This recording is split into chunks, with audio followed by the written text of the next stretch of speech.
आप लोग कह सकते हैं कि रोज रोज ये बोलने की क्या आवश्यकता है। याद आ रहा है महाराज कल समझा रहे थे कि 4 चीज़ों का विश्वास नहीं करना चाहिए और उसका एक है शास्त्र। एकदम से हठात बोल देंगे 2 महीने के बाद कि भाई प्रथम श्लोक बताइए क्या मतलब है। जन्म ऐसा हो जाता है। रोज रोज बोलते हैं तो मन में छपा रहता है। और ध्यान, मैं कल महाराज से पूछा था, रिकॉर्ड नहीं किए थे इस बात को, बाद में पूछ रहा था कि महाराज इन श्लोकों को बोलने से क्या लाभ है। तो कह नहीं, सीधे भगवान की वाणी है या सुखदेव गोस्वामी जी की वाणी है, तो इसको बोलना एक कीर्तन है ना भगवान का, जैसे हरे कृष्ण मंत्र कीर्तन है, तो हमारे मन को पवित्र करता है, इसीलिए हम लोग पारायण करते। अब आप लोगों के लिए खुशी की बात यह है कि अब कथा आएगी। कथा से मतलब है कहानी आएगी, तो उतना कठिन नहीं होगा समझने में। जहां जहां कुछ कुछ फिलॉसफी भी आएगी उसके बीच में, कथा रहेगी। कथा क्या है, विषय क्या है। अभी तक भक्ति का उपादन किया गया था कि भक्ति सर्वश्रेष्ठ साधन है और भक्ति ही सर्वश्रेष्ठ साध्य है। भक्ति में व्यक्ति गिरे भी तो कोई नुकसान नहीं, इत्यादि इत्यादि बहुत सारी बातें। अब नारद जी अपना स्वयं का वृतांत सुना रहे हैं। जैसे मान लीजिए आप कभी किसी को बोलो कि ये दवा बहुत अच्छी है, तो विश्वास नहीं करता ना, फिर आप क्या बोलते, अरे भाई मैं खुद इसका उदाहरण हूं। ऐसे सुना है आपने? हम भाई हम बहुत परेशान थे, हमने ये दवा खाई और हम पूरी तरह ठीक हो गए, आप भी लीजिए, आपको भी वही परेशानी है। तो अब उसी के वजह से नारद जी कह रहे हैं, यहाँ पे नारद जी समझा रहे हैं कि पिछले कल्प में उनका जो दासी की पुत्र में जन्म था वो किस प्रकार का था, और उससे वहां से उस स्थिति से उठ करके अब वो नारद जी कैसे बने, ये पूरा थीम ही रहेगी। इससे भक्ति की श्रेष्ठता का गुण यह प्रतिपादित होता है। हिंदी समझ रहे हैं ना? प्रतिपादित, स्थापित होता है। ठीक, तो ये थीम तो बड़ी आसान है समझने में। अब इसको हम लोग गाएंगे 4 ट्यून में।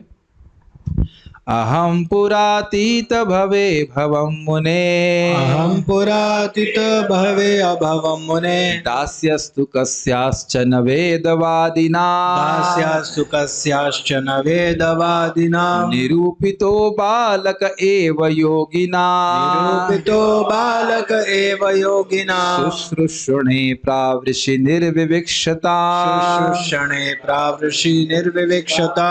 South India. अहम पुरातीत भवे अभवम मुने। मिस्टेक। ऐसे वहां पे आप बोलेंगे तो कट जाएगा। आप मत बोलिए, बोलिए। हाँ, अहम पुरातीत भवे भवम मुने, यस, अहम पुरातीत भवे भवम मुने, दास्यास्तु कस्याश्चन वेदवादिना, दास्यस्तु कस्याश्चन वेदवादिना, निरूपितो बालक एव योगिना, निरूपितो बालक एव योगिना, शुश्रूषणे प्रावृषि निर्विवक्षता, शुश्रूषणे प्रावृषि निर्विवक्षता। 3rd tune. ए, बीच में मत बोलिए, डिस्टर्ब होता है। पहले मत बोलिए, नहीं तो बैठ जाओ यहाँ पे, डिस्टर्ब होता है। अहम पुरातीत भवे भवम मुने, अहम पुरातीत भवे भवम मुने, दास्यस्तु कस्याश्चन वेदवादिना, दास्यास्तु कस्याश्चन वेदवादिना, निरूपितो बालक एव योगिना, निरूपितो बालक एव योगिना, शुश्रूषणे प्रावृषि निर्विवक्षता, शुश्रूषणे प्रावृषि निर्विवक्षता। 4th tune. अब बताइए। सच्चिदानंद। अहम पुरातीत भवे भवम मुने, अहम पुरातीत भवे भवम मुने, दास्यास्तु कस्याश्चन वेदवादिना, दास्यास्तु कस्याश्चन वेदवादिना, निरूपितो बालक एव योगिना, निरूपितो बालक एव योगिना, शुश्रूषणे प्रावृषि निर्विवक्षता, शुश्रूषणे प्रावृषि निर्विवक्षता। इसके पहले हम इसके अनुवाद को देखेंगे, फिर अन्वय को देखते हैं। हे मुनि, पिछले कल्प में मैं किसी दासी के पुत्र के रूप में उत्पन्न हुआ, जो वेदांत सिद्धांत के अनुयायी ब्राह्मणों की सेवा करती थी। जब वे लोग वर्षा ऋतु के चातुर्मास में साथ साथ रहते थे, तो मैं इनकी सेवा टहल अर्थात व्यक्तिगत सेवा किया करता था। अन्वय देखिए। मुने अर्थात ये शब्द संबोधन में है, तो हे मुनि व्यासदेव। अहम, अहम तो इतनी संस्कृत सब जानते हैं, अहम मतलब मैं। तू का मतलब तो। अब आप यहां समझ सकते हैं तो का क्या गंभीर तात्पर्य है। अरे मैं तो, समझ में आ रहा है मैं जैसे बोल रहा हूं मैं तो, जैसे हम लोग बोलते हैं ना, अरे भाई मैं तो बहुत बीमार था, ये दवा लेके ठीक हो गया, उस सेंस में तो का उपयोग कर रहे हैं। समझ रहे हैं? फोकस मतलब देखो क्या स्थिति में मेरी, मैं तो, अहम तू, मैं तो, पुरा मतलब पहले, पूर्व, अतीत भवे कल्प में पूर्व जन्म में। अभी कल्प का अर्थ क्या है? ये जो ब्रह्मा जी का कल्प चल रहा है, ब्रह्मा जी का कल्प मतलब ब्रह्मा जी का दिन चल रहा है, इसके पूर्व के दिन में, यानी कि ब्रह्मा जी का दिन अभी जो हो गया, इसमें मतलब 6.5 मनवंतर मानिए पूरे हो गए, 7वां चल रहा है। हाँ, और इसके पहले पूरी ब्रह्मा जी की रात्रि और उसके पहले का दिन। अब देख रहे हैं श्रीमद् भागवतम की अथॉरिटी, अमेजिंग। तो उसमें वेदवादी नाम, वेदवादी ब्राह्मणों की, कस्याश्चन किसी दास्य, दासी का अभवम अर्थात पुत्र था। दासी का नाम क्या है? नाम नहीं दिया गया, तो यानी कि कोई बहुत महत्वपूर्ण जन्म नहीं था। ये बहुत प्रेरणादायक मतलब वृतांत है, जो दिखाता है कि बिल्कुल नगण्य जन्म, कुछ उसकी वैल्यू नहीं, ना कोई जाति ना पाति, कुछ भी कोई महत्व नहीं था जन्म का, लेकिन वह भी भक्ति के माध्यम से, और शिक्षा भी प्राप्त नहीं थी, वह भी भक्ति के माध्यम से भगवत प्रेम की स्थिति को प्राप्त किया। तो इसलिए भगवत प्रेम प्राप्त करने के लिए भक्तों का संग ही एकमात्र साधन है, और कुछ अपेक्षा भी नहीं है। इसकी हम चर्चा यहाँ पे करने वाले हैं। ये बहुत महत्वपूर्ण श्लोक है।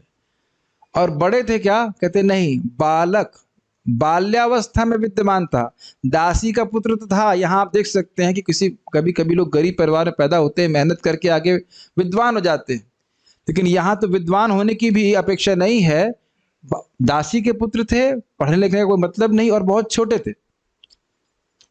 सुभद्रा बड़ी थी कि नारद जी बड़े थे उस समय? सुभद्रा बड़ी थी वो कुछ कह नहीं सकते कितने साल के थे वैसे तो लेकिन छोटा बच्चा भी भक्ति कर सकता है। आज तो हम स्टोरी सुनाने वाले, सुभद्रा आपको आना चाहिए जल्दी, ठीक है? अब स्टोरी ही सुनाएंगे, ओके? अच्छा, बाल्य अवस्था में विद्यमान एवं भी मैं का मतलब भी वही हो गया। पहले तो दासी का पुत्र था, और यहां छोटा बच्चा था, बहुत बड़ा नहीं था। प्रावृषि तो समझ गए आप, वर्षा ऋतु में जैसे अभी वर्षा हो रही है, वृष प्रावृष वर्षा ग्रहण कर रहे। निर्विवक्षताम, एक स्थान पर निवास करने वाले। जब चतुर्मास होता है तो जो ट्रेडिशनल साधु होते हैं वह कहीं भ्रमण नहीं करते। क्यों? क्योंकि उस समय चींटियां वटियां बहुत बाहर आती हैं, तो चलते हैं तो वह चींटियां उनके पांव के नीचे दब जाती हैं, तो इसलिए साधु लोग ट्रैवल नहीं करते। तो हम भी यही सोच रहे इस बार चतुर्मास कर लेते हैं, बस यहीं से क्लास करते रहेंगे। आप जानते हो लिजी तो मैं हो ही गया हूँ, जब से जूम आ गया है लगता है क्या जाने की जरूरत है। कार में बैठो, पेट्रोल खर्च करो और जाओ, उसके बाद वापस आओ, कितना कठिन है। एक बात बड़ी अच्छी जूम की लगती है, वो ये है कि जो भी रुचि का लेने वाला है वो अपने आप ही आ जाता है ना? कितनी सुंदर बात है। बाहर लोगों को बुलाइए, वो बहुत मेहनत करेंगे, 2-3 आदमी आएंगे, फिर वो गायब हो जाते हैं, लेकिन ये बहुत अच्छी बात है, और हमें कुछ मेहनत भी नहीं करनी पड़ती। खैर जो भी है, तो क्यों समझ में आ रहा है क्यों रहते थे एक स्थान पर? क्योंकि वह उसमें स्पेशल तपस्या करते थे, और उसके बाद फिर प्रवचन के लिए या प्रचार के लिए बाहर निकलते थे। योगी नाम अर्थात उन योगियों की। तो समझ लेना चाहिए कि जिन लोगों का वेदवादी कहने से अर्थ यह नहीं समझना होगा कि वो कर्मकांडी थे। जैसे वेदवादी शब्द भगवत गीता में भी आता है, वेदवाद रतः पार्थ नान्यद अस्तिवादिनः। वेदवादी लोग यही कहते हैं कि कर्मकांड के अलावा वेद में कुछ नहीं था। वह धारण नहीं करनी चाहिए। योगी थे, योगी अर्थात भगवान के भक्त थे। वो शुश्रूषणे सेवा में निरूपित नियुक्त कर दिया गया। ये लाइन समझ में आ रही है? बाल्यावस्था में विद्यमान होते हुए भी वर्षा ऋतु में जो एक स्थान में निवास करने वाले योगी थे, भक्त थे, विद्वान थे, उनकी सेवा में मैं नियुक्त कर दिया गया था। किसके द्वारा? मां के द्वारा। समझ में आ रहा है? ठीक है। तो यहाँ पे एक पहला फोटो आप देख सकते हैं, ये एक दासी के पुत्र के रूप में जन्म हुए। वैसे इसके पीछे भी एक कथा है, कुछ भक्तों को पता है कि नहीं। क्या नाम था? जहां तक मैं स्मरण रहा उनका नाम क्या था? इससे पिछले जन्म में वो गंधर्व थे। उनका नाम क्या था? हुहू था? क्या नाम था? हुहू नहीं था, नाम याद नहीं आ रहा है, लेकिन वह है ब्रह्मा, ये भागवत में कथा है, लेकिन अभी याद नहीं आ रहा उसका नाम क्या था। कोई पंडित बैठा है हमारे यहाँ पे इसमें जूम पे? ओके, एक वक्त बोले अलीगढ़ आइए, अलीगढ़ में तुम हैं जूम के माध्यम से, रोज ही आएंगे, इसमें क्या दिक्कत है। खैर याद नहीं आ रहा है, लेकिन उनका नाम था, जो भी रहा उनका नाम, एक वो गंधर्व थे और वह ब्रह्मलोक में कुछ भगवान की कीर्ति के अलावा गा रहे थे। हाँ, प्रभुपाद जी कहते हैं सिंगिंग सिनेमा सॉन्ग्स। तो ब्रह्मा जी क्रोधित हो गए, ने कहा जाओ शूद्र बन जाओ। द्रुमिल गोप, द्रुमिल गोप कहाँ से आ जाएगा, द्रुमिल गोप नहीं नाम है, कुछ और नाम है, अब याद नहीं आ रहा। जो भी कथा का बात यह है कि ब्रह्मा जी ने कहा कि आप शूद्र बन जाइए, तो फिर इसलिए वह दासी के पुत्र के रूप में वो जन्म लिए थे। ठीक है, और आप देख सकते हैं कि एक दासी है यहाँ पे, और नारद जी छोटे बच्चे के रूप में है। 3-4 यहाँ पे भक्ति वेदांत हैं, महान भक्त हैं जिनकी सेवा में दासी लगी हुई थी, और नारद जी भी उनका अनुगमन करके करने लगे। ये देखिए, ये स्वाभाविक है, माता पिता कहीं सेवा कर रहे होते हैं तो बच्चे अपने आप वो करने लगते हैं। मैं गया था बाली में, एकदम बहुत छोटा बच्चा, मैं समझता हूँ सुभद्रा से भी छोटा होगा, उसने देखा रोज कि हम लोग माइक लगाते थे, तो एक दिन शाम के समय जो कथा होती थी उससे पहले माइक लगाते थे, खुद ही आके माइक लगाने लगा। हर व्यक्ति के अंदर सेवा करने की प्रवृत्ति होती है, समझ रहे हैं। जैसे कि एक माता जी बता रही थी कि उनकी नातिन भगवान के लिए माला बनाने लग गई। क्यों बनाने लग गई? क्योंकि नानी बनाती। ये लोग समझ नहीं पा रहे हैं। अब यही देख लीजिए कि बच्चों के सामने माता पिता भक्ति करते हैं। भाई जैसे माँ कुछ भक्ति कर रही थी कि नहीं, वैष्णवों की सेवा कर रही थी, तो बच्चा भी अपने आप करने लग गया। उसी प्रकार से अगर माता पिता भक्ति करते हुए दिखते हैं तो बच्चे लोग अपने आप भक्ति करने लग जाएंगे, और कितना बड़ा भाग्य का निर्माण हो जाएगा वो तो आप इस कथा में देखने वाले हैं। सारार्थदर्शनी, अब बहुत महत्वपूर्ण बातें आने वाली हैं। यादृच्छिकी, यादृच्छिकी मतलब स्वतंत्र, मतलब आप ये नहीं कह सकते कि मैंने ये कर्म किया वो कर्म किया इसकी वजह से भक्तों का संग प्राप्त हुआ।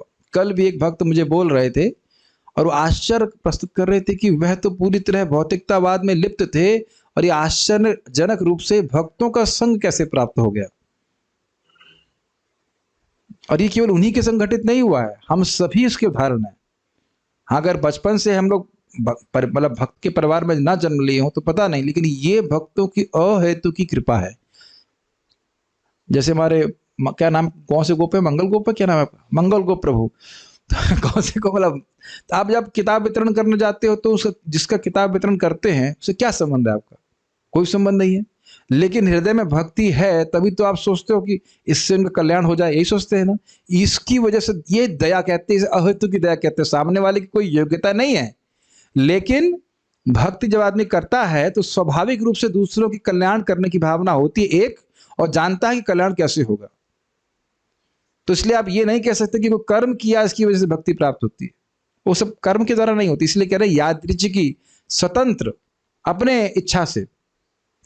यादृच्छिकी भगवत भक्तों की कृपा से ही उक्त लक्षणों वाली शुद्ध भक्ति प्राप्त हो सकती है, और ये तपस्या आदि से कभी प्राप्त नहीं हो सकती है। इस तथ्य को कहने के लिए श्रीला नारद जी अपने पूर्व के वृतांत को कह रहे हैं। ये समझ में आ रही बात? कितना हो कोई तपस्या कर ले, कल भी हम इसकी चर्चा कर चुके थे, कुछ भी कोई संभावना ही नहीं है कि भक्ति के संस्कार को प्राप्त कर सके। कैसे प्राप्त कर सकता है? भगवान की भक्तों की कृपा।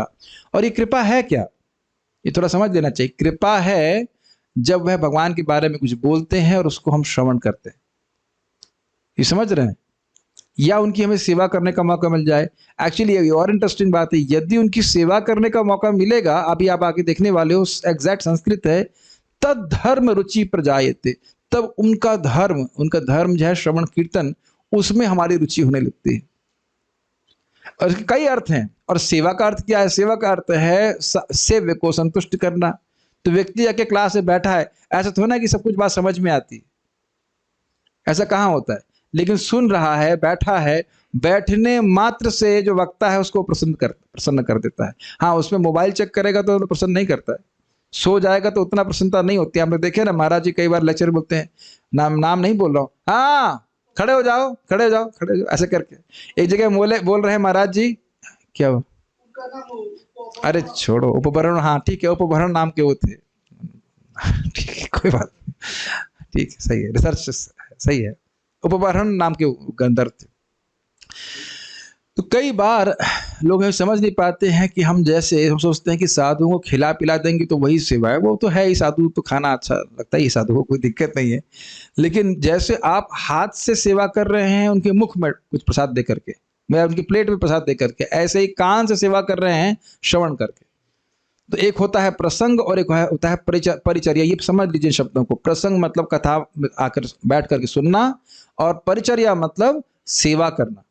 ये दोनों जब चीज हो जाती है तब भक्तों की कृपा पूरी अच्छे से प्राप्त हो जाती है। कुछ ग्रहण कर पा रहे हैं?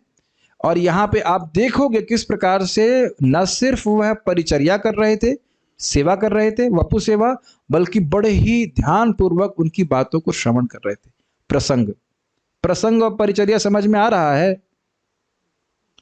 ये बहुत बार लोगों को समझ में नहीं आता है। एक उदाहरण के लिए महाराज बता रहे थे कि एक सन्यासी इस्कॉन दिल्ली में क्लास दे रहे थे, तो प्रवचन दे रहे थे, उनका शिष्य उनके लिए माला ढूंढ रहा था और पूरी क्लास निपट गई, उसके बाद माला लेकर के आया। तो महाराज बोले कहाँ गया था? आप महाराज आपकी सेवा में गया था। क्या सेवा कर रहे थे? आपके लिए माला लेके आए। तो अजगर जैसी मोटी माला लेके आए। हमारा महाराज के शब्द, अजगर जैसी मोटी माला लेके आए।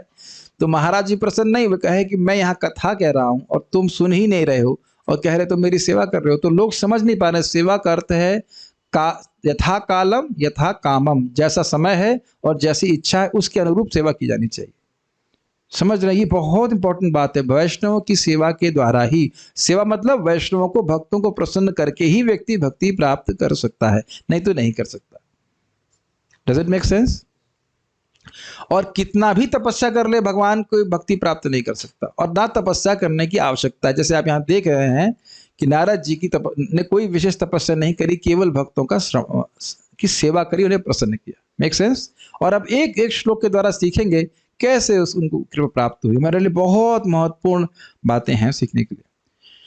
ब्रह्मा जी के पिछले दिन में, अपने पिछले जन्म में, मैं एक दासी के पुत्र रूप में जन्म लिया था जो वेद का अध्ययन करने वालों की सेवा करती थी। मैं उन भक्तों की सेवा करने में नियोजित रहने लगा जो बरसात के मौसम में एक ही स्थान में रहने के इच्छुक थे। इसकी व्याख्या कर दी गई कि एक ही स्थान में क्यों रहते थे। क्यों रहते थे? क्योंकि चतुर्मास का पालन करना था, और साथ साथ उस समय में चींटी इत्यादि होती हैं बहुत, चलेंगे तो सब मर जाएंगे। आपने देखा है ना, बारिश में सब बाहर आ जाते हैं। वे भक्ति का अभ्यास भी करते थे। ये आगे के श्लोकों से स्पष्ट हो जाएगा। ये बात मैं बोल रहा था कि ऐसा नहीं सोचना चाहिए कि वो कर्मकांडी ब्राह्मण थे। तत्रान्वहं कृष्ण कथा प्रगायताम् अनुग्रहेणा शृण्वं मनोहरा ता श्रद्धया मेनुपदं विशृण्वतः प्रियश्रवस्य अंग ममा भवदरुचिः। श्लोक बड़ा स्टाइल अच्छा है ना गाने का। हे व्यासदेव, उस संगति में तथा उन महान वेदांतियों की कृपा से मैं उनके द्वारा भगवान कृष्ण की मनोहर लीलाओं का वर्णन सुन सका, और इस प्रकार ध्यान पूर्वक सुनते रहने से भगवान के विषय में प्रतिक्षण अधिकाधिक सुनने के प्रति मेरी रुचि बढ़ती ही गई। श्रीमद् भागवतम 1:5-26 इसी का श्लोक है। क्या क्या बातें आपने महत्वपूर्ण सीखी?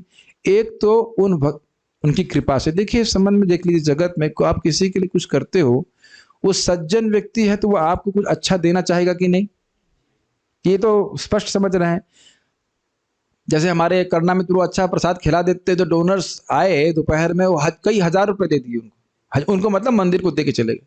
उतने मूल्य का प्रसाद नहीं था, मतलब भौतिक दृष्टि से, लेकिन वो खुश हो गए थे तो बहुत दे गए। कुछ करना चाहिए उसके लिए, ये समझ रहे हैं?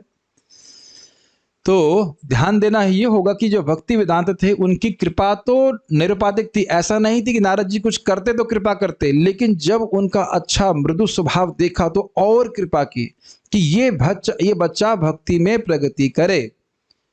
ये समझ में आ रहा है? एकदम इस रहस्य को समझिए। एक छोटी सी घटना से आप समझ जाएंगे। परम पूज्य गिरिराज महाराज समझा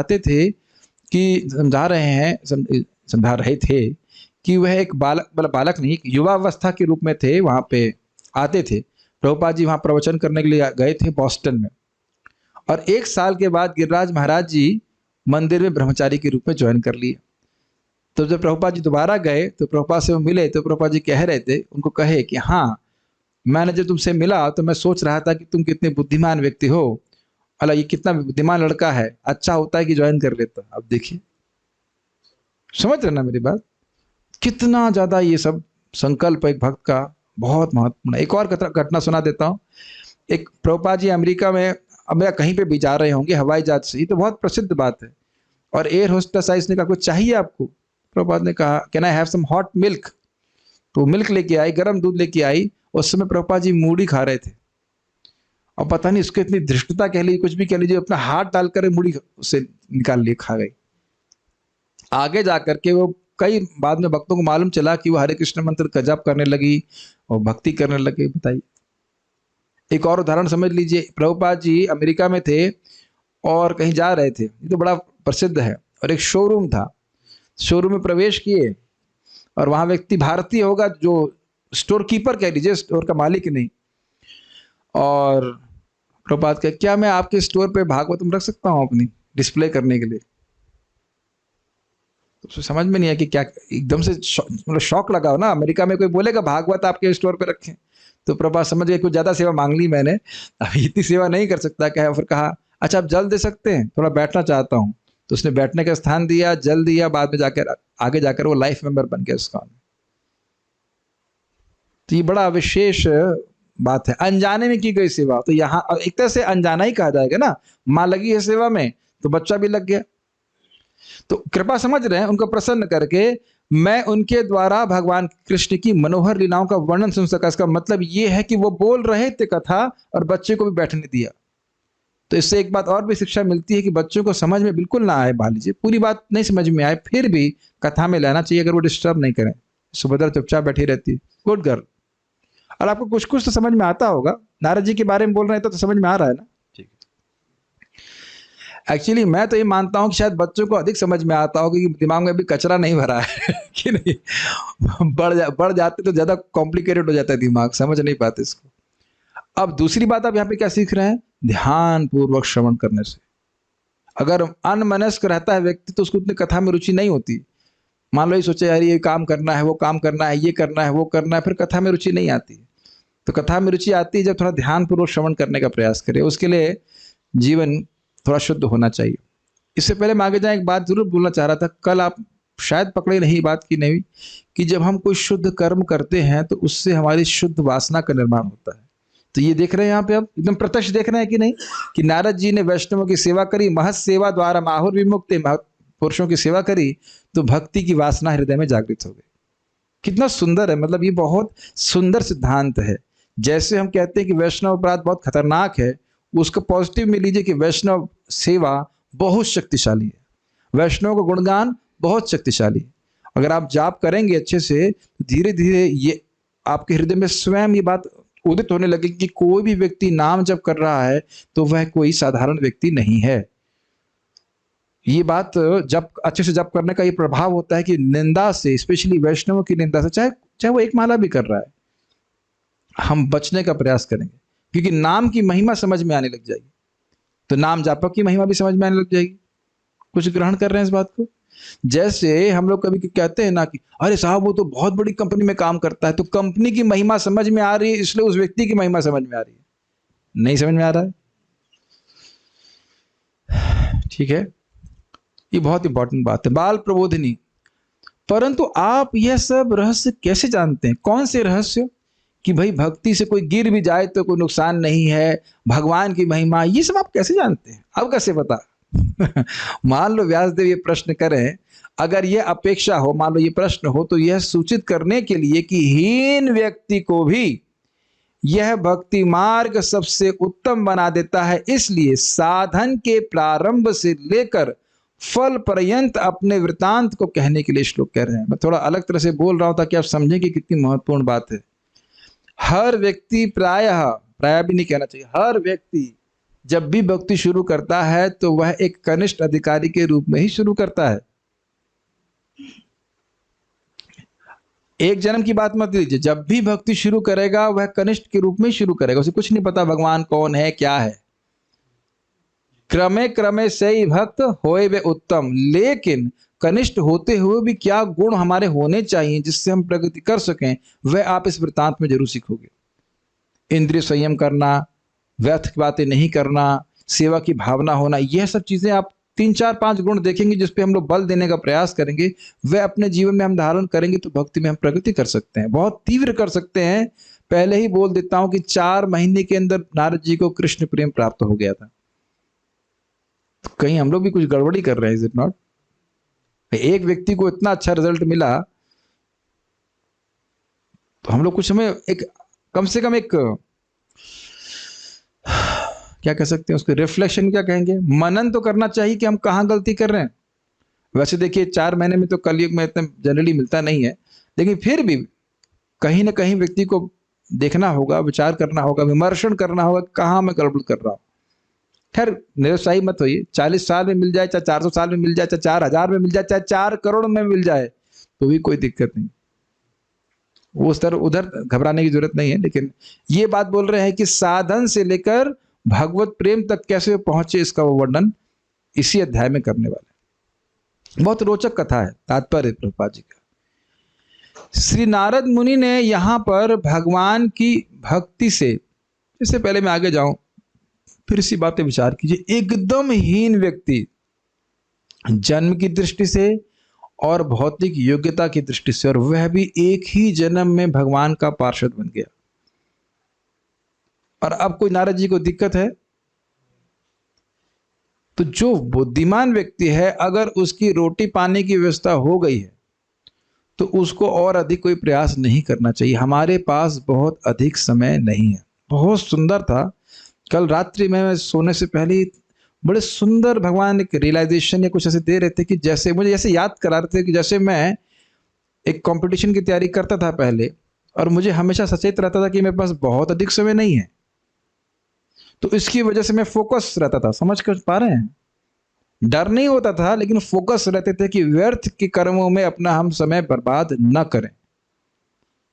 तो क्या हमारे पास एग्जाम की डेट है? हमारे पास तो एग्जाम की डेट भी नहीं है, कब एग्जाम होगा। तो गंभीरता से भक्ति करने का प्रयास हमें करना चाहिए। जितना हो सके धन कमाने का प्रयास में अपने को नहीं लगाना चाहिए। ये सत्य है। अब उसको कौन कितना ग्रहण करना चाहता है वो अपने ऊपर देख लीजिए। हमारे ही रोहिणी नंदन प्रभु तो है ना, कितने पैसे वाले घर से हैं, 100 करोड़ कितने पैसे हैं उनके पिताजी के पास। अब आप ये मत कहिएगा कि 100 करोड़ होते हमारे पिताजी के पास तो हम कुछ नहीं करते, तब भी करते। आप समझ रहे? तब भी करते। कम से कम ब्रेक मारना शुरू कर देना चाहिए। अगर आपके पास इतना धन है कि आपको या कम से कम मेहनत करके जीवन धारण कर सकें, भक्ति जीवन यापन कर सकें, it just does not matter. आप लोग किसी के संस्कार में गए हैं क्या? यहाँ तो पुरुष लोग तो गए होंगे। और क्या जन्म संस्कार अंतिम संस्कार। तब विचार कीजिए कि उसने जो कुछ भी भौतिक रूप से किया उसकी क्या वैल्यू है? कुछ भी नहीं है। अगर किसी चीज की वैल्यू है तो केवल भक्ति की। बुद्धिमान व्यक्ति को अपनी फेरारी को खेत में नहीं चलाना चाहिए। फेरारी समझ रहे? फेरारी मोटर, जो गाड़ी चलती है ना बहुत तेज, बड़ी स्पीड से भागने के लिए है, लेकिन ये माया की तरफ नहीं, कृष्ण की तरफ। जितना हमें जीवन में प्रगति कर सके उतना अच्छा, जितना कर सके। महाराज जी बता रहे थे, सच्चिदानंद महाराज, हमारी बेड़ियां हमारे मन में पड़ी, थोड़ा समझ लीजिए, क्योंकि आपको लगे नारद जी के संग हुआ, मेरे संग नहीं होएगा।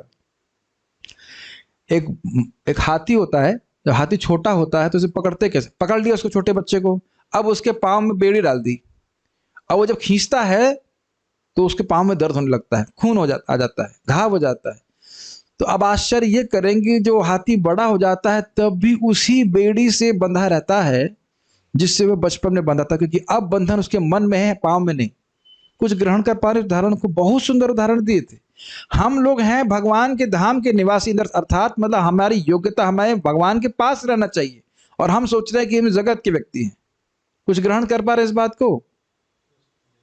अगर आप एक बहुत पैसे वाले व्यक्ति के बेटे होते और आप गरीबी में पड़े हुए हैं, मेले में खो गए थे, और आपको मालूम चल जाए कि आपके पिता बहुत धनवान है, तब भी क्या मेले में वो सड़ते रहेंगे? मेला नहीं, सॉरी, वही जहां पे हम सड़ रहे हैं वहां पे सड़ते रहेंगे, या पूरा प्रयास करेंगे कि हम अपने पिताजी के पास वापस पहुंच जाएं?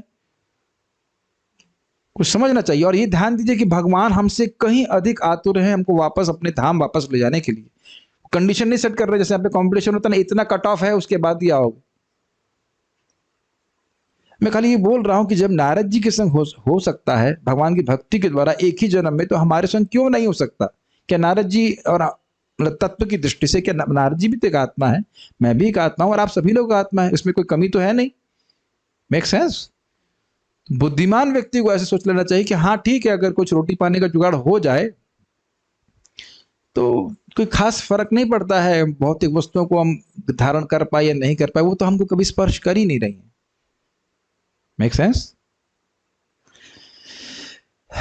एक उदाहरण समझ में और भी देना चाहता हूं। कल रात्रि में सोने से पहले बंदर लोग कीर्तन करना शुरू कर दिए, मतलब उनका हरे कृष्णा कीर्तन नहीं था, काएं काएं काएं काएं कर रहे थे, बारिश हो रही थी।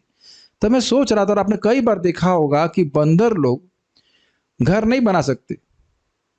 आप ऐसा कहो कि वहां पे एक रूम दे दें और हम बंदरों को नोटिस जारी करते हैं भाई यहीं आओ यहीं खाओ रहो, वो नहीं करेंगे। और वह भी अपना परिवार बना बना करके ठंड में ठिठुरते रहेंगे बाहर और बारिश सहन करते रहेंगे। ये समझ में नहीं आएगा कि मैं अपने एक प्रॉपर घर बना लूं, कुछ ग्रहण कर रहे हैं। ऐसे ही जन्म जन्मांतर हम लोग एडजस्ट करने का प्रयास कर रहे हैं। ठीक है, इतना बुरा नहीं था, मतलब एक्सपीरियंस थोड़ा सा करूंगा तो ठीक हो जाएगा। और उस तरह से हम बार बार इस जगत में रहने के लिए बाध्य हो जाते हैं। मेरी बातें समझ में आ रही है? Adjustment. But we have to declare a war. इस बार मैंने एडजस्टमेंट नहीं करना है, इस बार मुझे परमानेंट सोल्यूशन चाहिए भगवान के पास आने का। ठीक, कम से कम ताकत तो पूरी लगाई जाए। कभी कभी देखा है एग्जाम में फेल हो जाते हैं लेकिन फिर भी संतोष होता है, ताकत तो पूरी लगाई। और कभी कभी लगता है थोड़ा और ताकत लगाता तो पार हो जाता। तो ऐसा नहीं होना चाहिए। ऐसा कम से कम हमारे मृत्यु के पहले नहीं होना चाहिए कि ताकत पूरी नहीं लगाई। पूरा जो प्रभुपाद दिए मंगल आरती जपा भागवत पूरा अच्छे से करना चाहिए। और प्रसाद के बाद भी अगर आपकी नौकरी नहीं, मान लो हाउस वाइफ है और कुछ काम कर रहे हैं, हमारे जैसे लोग हैं जिन्हें कुछ भी करने के लिए नहीं है, मतलब नहीं बहुत कुछ करने के लिए, तो अपनी पूरी शक्ति झोंक देना चाहिए। भागवत पढ़ना है, जप करना, कितना कुछ सीखने के लिए है कि नहीं? ये करना चाहिए। अगर कर सकें तो जीवन धन्य हो जाएगा। मुझे तो लालच होता है। परम पूज्य गौर कृष्ण महाराज जी के बारे में सुना, वो 18 घंटे पढ़ते थे भागवत। मैं कब होगा ये 18 घंटे? कितना आनंद में रहते होंगे नहीं? और मैं देखा महाराज लोग बड़े आनंद में रहते थे। खैर जो भी है, लेकिन प्रयास करना चाहिए दिशा में। तात्पर्य, श्री नारद मुनि ने यहाँ पर भगवान की भक्ति से सिक्त वातावरण की अद्भुतता का संक्षिप्त वर्णन किया। ये अर्थ समझने का प्रयास कीजिए। अर्थ क्या है? सिक्त समझते हैं, जैसे रसगुल्ले को बोर दिया जाए चाशनी में तो चाशनी से वो सिक्त जाता है। तो ऐसे जहां पे कृष्ण कथा होती है, भक्ति का वातावरण होता है, वहां पे एक प्रकार का एक एनर्जी होती है जो आपको प्रेरित करती है भक्ति करने के लिए।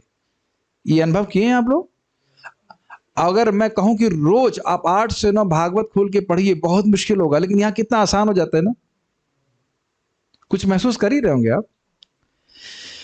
वे एक अत्यंत महत्वहीन माता पिता की संतान थे।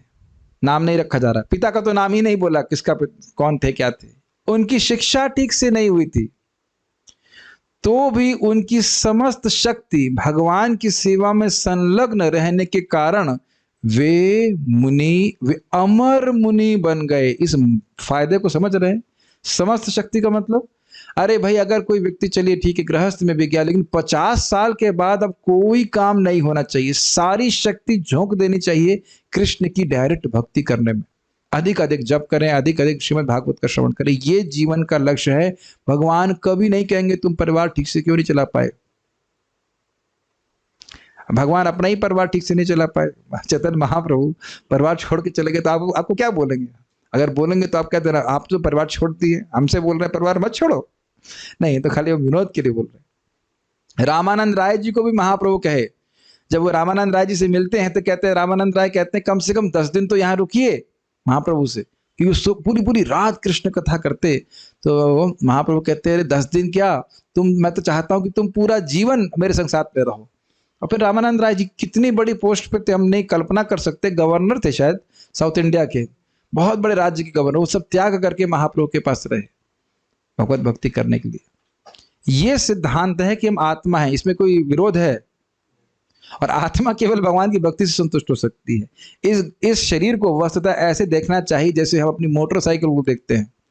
जब क्या मतलब है, एक यंत्र में बैठे हुए हैं और उसका हमें उपयोग करना है कहीं जाने के लिए, बस उपलब्धियों के पीछे भागेंगे तो बहुत नुकसान खाएंगे। ये सिद्धांत ये, बाकी जिसको जो करना है वो करे, उसको उसकी इच्छा पे। मैं बिल्कुल रिपेंट नहीं करता कि नौकरी पे लात मार के यहाँ पे ज्वाइन किया हूँ, कभी नहीं। एक क्षण के लिए भी हृदय में कभी नहीं आया कि मैं और एमटेक कर सकता था, पीएचडी कर सकता था, हेड पूरी तरह डैमेज नहीं होता तो परमानेंटली हेड डैमेज करा लेता ना। एक कभी भी कोई रिपेंटेंस नहीं आता है। भक्ति करेंगे तो आप कभी भी अफसोस नहीं कर सकते। भाई पता नहीं अन्य का तो मैं नहीं कहता, मैं तो नहीं मानता कि मेरे को कोई भी नुकसान हुआ, कतई बिल्कुल भी नहीं। और बस भगवान से ही प्रार्थना, ऐसे करते रहेंगे तो कितना आनंद आएगा आगे जाकर। अमर मुनि बन गए भाई, हमेशा हमेशा के लिए। अब जब चाहे वैकुंठ में जाएं, जब चाहे भगवान को देख सकते हैं। समझा इसका मतलब? जब चाहें, जब उसे मनन करेंगे तब समझ में आएगा कितना बड़ा फायदा है। शिवम सोचा है कभी आपने? तो शिवम मतलब नामाभास हो जाता है, मैं उधर देख रहा था। हाँ। कभी भी आप जब चाहो भगवान को देख सकते हो, उनके धाम में रह सकते हो। तो बहुतों को शायद विश्वास ही नहीं होता, इसलिए मेहनत नहीं करते, लेकिन यही सत्य बात है। सारे जीवात्मा भगवान की तटस्थ शक्ति हैं, अतएव उनकी सार्थकता भगवान की दिव्य प्रेम भक्ति करने में है। जब ऐसा नहीं हो पाता तो मनुष्य की वह स्थिति माया कहलाती। माया मतलब माया, यह मतलब वो, और माँ मतलब नहीं, जो नहीं है। क्या नहीं है? हम हैं भगवान के सेवक, लेकिन मान के बैठे कि हम सेवक नहीं है, ये माया है। खाली मान रहे हैं, ऐसा नहीं कि हम सेवक नहीं है। प्रभुपाद जी उदाहरण देते हैं कि मान लो कोई स्त्री पैंट और शर्ट पहन ले तो क्या पुरुष बन जाएगी? नॉट। मान सकती है कि मैंने पैंट शर्ट पहन लिया है, टाई लगा लिया, कोट पहन लिया, जो कुछ भी आजकल चलता भी है ये, तो उससे वो मान ले कि भी मैंने जो भी पुरुष लोग पहनते मैंने पहन लिया, जूता मोजा सब कुछ पहन लिया, मोटरसाइकिल भी चलाने लग गए, बॉब कट भी हो गई, लेकिन रहेगी तो स्त्री ही ना। तो उसी प्रकार से हम सोचें कि भाई हम भोग में पड़ जाएं, ये कर जाएं, वो कर जाएं, लेकिन हम हैं कृष्ण के दास ही। के हो माने, के हो ना माने, सबाई तुम्हार दास। हाँ, जो कृष्ण की सीधी सेवा करता है उसका उत्थान होता है। कल सुना नहीं आपने क्या बात महाराज बोल रहे थे दशम स्कंद से? सुंदर बात थी कि जो भगवान के भक्त हैं उनको भगवान जो है अमृतत्व प्रदान करते हैं। क्या था वो शब्द? अमृता, श्लोक भूल रहा हूं, बहुत सुंदर था। उतामृतत करके शब्द था, बहुत सुंदर शब्द आया था दशम स्कंद का। एक जगह नरसिंह पुराण की बात आती है कि अरे जब मुक्ति प्रदान करने वाले भगवान मुकुंद फूल और पत्तियों से संतुष्ट हो जाते हैं तो तपस्या क्यों कर रहे हो? कुछ ग्रहण कर रहे हैं। आप जल दे रहे हैं, फूल दे रहे हैं, उसी से भगवान प्रसन्न हो जाते हैं, तो आप तपस्या क्यों कर रहे हो? भगवान ऐसे ही मुक्त कर देते हैं भक्तों को। तो प्रभुपाद इसको बड़े स्पष्ट रूप से समझाते हैं कि व्यक्ति स्वीकार कर ले कि मैं कृष्ण का दास हूं और कृष्ण की सेवा में लग जाए तो बस वह मुक्त है, और ऐसे मुक्त अवस्था में रहेगा तो अंत में भगवान के पास चला जाएगा। बहुत सिंपल है। अतएव जो ही मनुष्य अपनी पूरी शक्ति को इंद्रिय भोग में न लगाकर भगवान की सेवा में लगाता है तो माया का सारा भ्रम दूर हो जाता है। क्या भ्रम है माया का? ये बहुत इंपॉर्टेंट लाइन है। जब हम इंद्रिय तृप्ति करते हैं, भगवान से इतर, भगवान से अलग रहकर अपनी इंद्रियों को लगाते हैं, तो हम ये सोचते हैं, हमारे मन में अज्ञान बढ़ जाता है कि मैं शरीर हूं एक, और मेरा भगवान से कोई संबंध नहीं, मुझे वो मतलब नहीं है।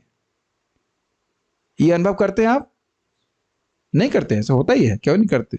जब हम इस जमाने में भक्ति नहीं कर रहे थे, कुछ अनुभव समझ रहे थे भक्ति में, कुछ नहीं सोच रहे थे कि भगवान से मेरा संबंध है, कुछ सोच रहे थे कि मैं आत्मा हूं, कभी विचार ही नहीं आता। लेकिन जब इंद्रियों को भगवान की सेवा में लगाया जाता है तब धीरे धीरे भगवान की कृपा से ये सारा ज्ञान नष्ट होता है। ये आपको अनुभूत होने लग जाएगा कि मैं भगवान का हूं और मुझे एकमात्र सेवा भगवान की सेवा करना है, एकमात्र कार्य भगवान की सेवा करना है। यहाँ टाइम वेस्ट करना नहीं है और अन्यों की सेवा करने में। अगर अन्यों की सेवा करनी है तो किस संबंध में करनी है? भगवान के संबंध में करनी है। Does it make sense? और ये शुरुआत में लगता है थियोरेटिकल, लेकिन आप जाप करते रहिए तो अन्यों की सेवा करने का मन ही नहीं करता है।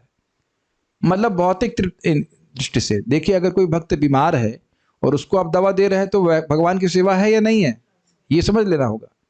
अगर आपको व्यक्ति, अच्छा मान लो कि अभक्त है और उससे भी आप अच्छा बर्ताव कर रहे हैं ताकि वो आपको अप्रिशिएट करे, एक भक्त को अप्रिशिएट कर रहे हैं, तो वो भी भगवान की सेवा है कि नहीं? वो भी है। यहाँ मैं ये नहीं कह रहा हूँ कि हमें निष्ठुर हो जाना चाहिए, अपितु पूरा एक ऑब्सेशन मन में रहता है कैसे कृष्ण भक्ति का प्रचार अन्यों के पास भी पहुंचे। वह भी हमारे भाई हैं जो इस समय भक्ति में नहीं है, उनको हम कैसे भक्ति दे सके, प्रसाद खिला करके या पुस्तक देख करके, हरि नाम देख करके, कथा के माध्यम से। ये आपका भगवान के प्रति प्रेम है। Does it make sense? भाई किसी के 2 बच्चे हैं, एक छोटा बच्चा है जो एकदम बोलना नहीं जानता, और थोड़ी बड़ी बच्ची होती, तो बड़ी बच्ची को डेलीगेट कर दिया जाता है ना कि छोटी बच्ची का ध्यान रखो, कि हमेशा माँ को ही देखना पड़ता है। ये तो प्रैक्टिकल देखा जाता है। तो उसी प्रकार से जो छोटे बच्चे हैं, मतलब जो अबोध हैं, उनको ज्ञान देना, ये हमारे पिता के प्रति हमारी सबसे बड़ी सेवा है।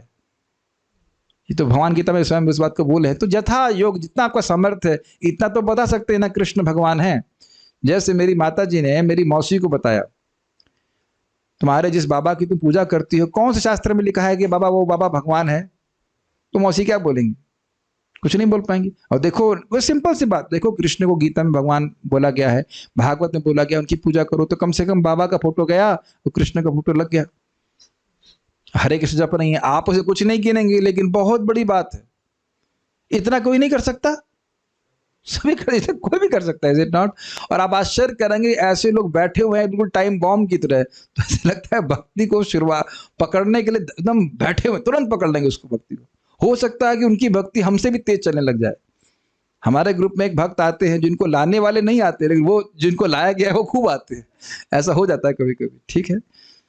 तो ये समझना चाहिए। तो इंद्रिय को भगवान की, समझ रहे बात, किसी जीव को अगर आपने किसी तरह उसकी इंद्रियों को भगवान की सेवा में लगा दिया, तो आपने उसका कनेक्शन भगवान से कर दिया है। अब भगवान सारा ज्ञान खोलते चले जाएंगे हृदय में। Does it make sense? ये बहुत इंपॉर्टेंट बात है। और नहीं तो कुछ नहीं किया उसने, तो भगवान कुछ नहीं बोलने वाले। ये महाराज जी समझाते हैं। चुप बैठे हैं भगवान, अंदर अंदर बैठे, अगर चाहें तो सारा ज्ञान प्रकाशित कर सकते हैं कि नहीं, लेकिन जब तक कोई जीव जान अनजान कोई सेवा नहीं करे, वो चुप ही बैठे रहेंगे, कुछ नहीं बोलेंगे। इसलिए आवश्यक है कि हम किसी न किसी माध्यम से, चाहे धोखे से या कैसे भी करके, लोगों को कुछ भक्ति के मौका अवश्य दें। ये समझ पा रहे हैं इस बात को? बहुत महत्वपूर्ण बात है। जैसे आप यहाँ क्या देखिए, क्या नारद जी भगवान की सेवा कर रहे थे? किसकी सेवा कर रहे थे? साधुओं की सेवा कर रहे थे। तो वहां आप स्पष्ट रूप से देख सकते हो कि उन्हें कुछ भी भगवान के बारे में नहीं पता था, लेकिन उसी दिन से उनकी मुक्ति का द्वार खुल गया था। ये समझ में आ रहा है? जिस दिन से सेवा प्रारंभ हुई, उसी दिन से हमारा मुक्ति का द्वार खुल गया, उनका मुक्ति का द्वार खुल गया। आगे जाके तो केवल चलना मात्र था उनका, ठीक है? श्री नारद मुनि के पूर्व जन्म के निजी उदाहरण से यह स्पष्ट है कि भगवान की सेवा भगवान के प्रामाणिक सेवकों की सेवा से ही प्रारंभ होती है। प्रामाणिक क्यों कह रहे, तो स्पष्ट समझ में आ रहा है, झूठे सेवकों की सेवा से नहीं होता है। जैसे आप देख सकते हैं यहाँ पे शब्द है वेदवादिना और योगी। तो भगवान के भक्त थे, परंपरा में वह भक्ति को सीखे थे और ठीक ठीक भक्ति के बारे में बता सकते थे, खुद ठीक ठीक भक्ति कर रहे थे। ऐसे भक्तों की सेवा के द्वारा भगवान की सेवा होती है।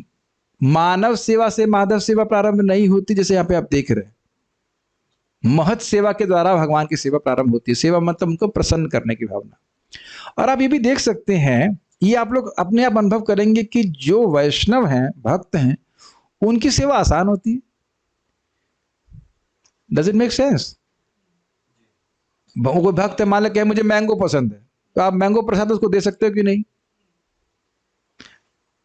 Does it make sense? It's very easy to relate with devotees. भक्तों से संबंध बड़ा आसान हो जाता है। गुरु महाराज से संबंध बड़ा आसान है। मान लीजिए गुरु की साक्षात, अगर मान लो पर्सनल सेवा भी कर रहा है, तो पता है गुरु महाराज को ये चाहिए, ये चाहिए, ये चाहिए, नहीं चाहिए। Does it make sense?